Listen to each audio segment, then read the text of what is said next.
పుట్టిన దగ్గర నుంచి కట్టి కాలేదాకా సొంత ఇంటి కోసం వెతికి అలసిపోయిన ఒక శరణార్థి గురించి చెప్తారు. పుట్టినప్పుడు అది నానిల్లు, తాళిపడిన తర్వాత ఆమె మొగుడిల్లు, ముసల్తానం వచ్చిన తర్వాత అది కొడుకిల్లు.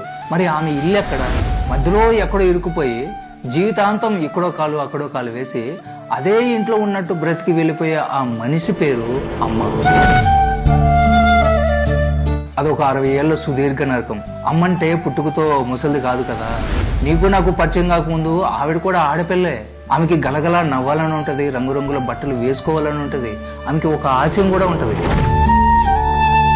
కానీ పెళ్లి అని ముడిపడిన తర్వాత ఆ అమ్మాయి చచ్చిపోతుంది. ఆ శవం మీద ఒక భార్య పుడుతుంది. ఆమె ఇంటి పేరు పోతుంది, గోత్రము మారిపోతుంది. చివరికి ఐడెంటిటీ కూడా భర్త పాదాల దగ్గర తాకట్టు పెడుతుంది. అప్పటిదాకా నా ఇష్టం అనుకున్న ఆడపిల్ల అప్పటి నుంచి ఆయన గారి ఇష్టం, అత్తగారి ఇష్టం అని బ్రతకడం మొదలు పెడుతుంది. భర్త కోపంతో విసుగులాని మాటలు, అత్తమామల సూటిపోటు మాటలు నిలువున కోస్తున్నా కూడా పల్లెత్తి మాట అనకుండా నవ్వుతూ విసాన్ని మింగే శివుడాను. జీతం అడగని పని మనిషి, సెలవు అడగని కూలి, పడక గదిలో భర్తకి అలసట తీర్చే ఒక బానిస. ఆ తర్వాత మనం పుట్టాం. ఆ రోజే ఆమె తన శరీరాన్ని మన పేరు మీద రాసి చేసింది. నువ్వు కడుపులో పడగానే ఆవిడికి ఆకలి వేసినా కూడా తినలేదు, అనారోగ్యం వచ్చినా కూడా మందు వేసుకోలేదు.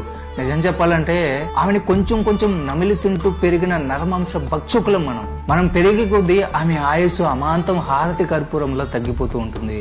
మనమే సిగరెట్ లాగా కాల్చి పీలుస్తా ఉన్నాం. కట్ చేస్తే కొడుకు పెళ్ళైపోతుంది. కొడుకే ప్రపంచం అని బ్రతికిన ఆవిడికి సడన్ గా ప్రపంచంలో చోటు తగ్గిపోతుంది. ఇంటికి కొత్త పెత్తనం వస్తుంది.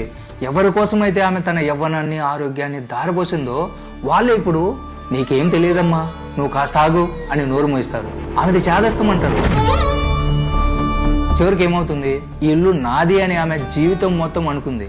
కానీ ఆమె అదే ఇంట్లో ఒక గెస్ట్ లాగా మారిపోతుంది. దిక్కుమాలిన మందు బిళ్ళలు, హాస్పిటల్ వాసనలు, మొహం చాటేసిన భర్త, బిజీ అయిపోయిన కొడుకు విజుక్కునే పోవడం.